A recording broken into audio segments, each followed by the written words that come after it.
we can't just say that the reason people are embedded within a mode of production or relations of production is because of survival.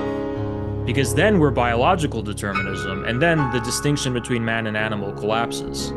So there is something fundamentally psychological, or quote-unquote subjective, in the sense of what actually determines individuals. How are individuals determined by their social reality? Like, how are their motivations? How are their interests? We can't just say, oh, because a given social reality is what allows them to survive biologically. It's like, well, no. If biology is the subject, then there is no social reality. Everything is just DNA. We're in biological determinism. So, it's just interesting how contemporary Marxists don't care about these kind of questions, you know? Cultural community is not, in contrast to what Zizek implies in his Lacanian reading, it is not the myth or the fantasy of an original wholeness. The cultural community as a determination is a specific Mobius, it's a specific realization of a Mobius strip, if you will. It's a pattern of reproduction. And if it's a pattern of reproduction, clearly there's a discontinuity somewhere that gives it this quality of temporality. It must reproduce itself. It's not just something that is still and outside of time and existence. Now, regarding the question of the ontic conditions of logos or communities or collective forms of existence, that is the fundamental question. It's important. Real modern science should be called into question and metaphysically imperiled, not left to the lab coats, guys. Let's actually open science to open the floodgates, basically. And why am I saying this? Because on the one hand, there's the question of human beings as the ontic condition. Physical, biological organisms. But should we just assume that biological organisms, physically and in reality, just emerge in this kind of completely indifferent, blind,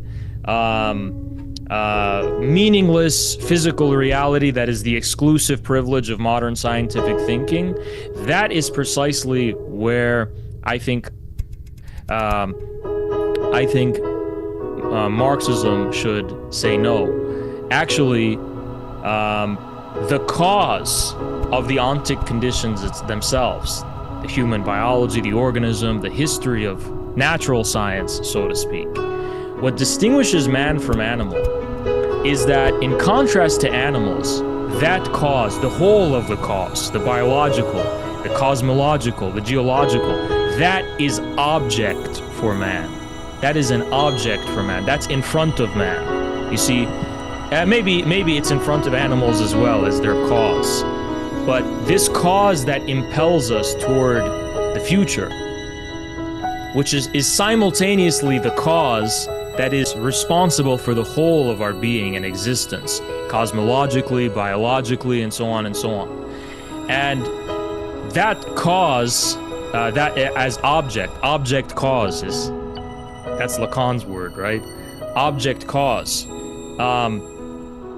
That is something not necessarily specifically for us in the sense of a subject of immediate experience, but is a subject of logos. It's a subject of a signifier, if you will. That is the object of human activity, right?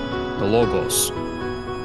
And so we are literally, biologically, not just like culturally or whatever, but physically, our existence depends upon our object, right? And I think that can be justified. It's not too crazy to say that. Why? Because, well, we, in order to eat and live and clothe ourselves and physically subsist, we are reproducing our existence socially. It is something that is mediated through a social existence. Furthermore, we can pose the hypothetical question. Okay, what if you take a human biological organism and hypothetically, you know, attach them to, I don't know, put them in a thought experiment of a baby, an infant baby. You put them in this vacuum-sealed magical container, and they're somehow going to be able to, like, survive physically without any mediation through logos, right? Look, I don't know what modern scientists are going to say about that, but I'm going to go out on a limb and say that is not going to be a human being. Physically, you're going to see physically symptoms of a completely different species in such a circumstance. That there'll be health problems, there's going to be immune system. All of these things are so interconnected in ways we don't appreciate too much. And then, okay, that's just one generation. Okay, maybe they'll still look somewhat normal and look like a human being, but that's just one generation. Now imagine if there was a way for that to reproduce. Well, I feel across time, eventually, that organism, that thing, right, will not be one of us. That's my Lysenkoist view. Mutations are not arbitrary and then selected for by the environment. That is what makes the organism an organism. It's a more fundamental kind of cause than just the DNA, right? And it's not necessarily environment, because environment implies a passive responsivity of organisms to their surroundings. It's not just environment, it's the dialectic of how the organism responds to their surroundings and responds to their own affect upon those surroundings that makes an organism literally what it is, right? We are going to call into question all of modern science.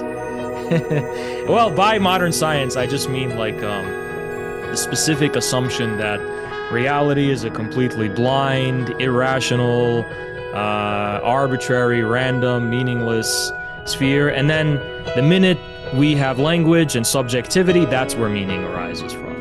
And I, as a kind of crazy jihadi, say, no, there is meaning in the real, you know? It's not just subjective. It's really, this is a kind of Asiatic fanaticism, I guess.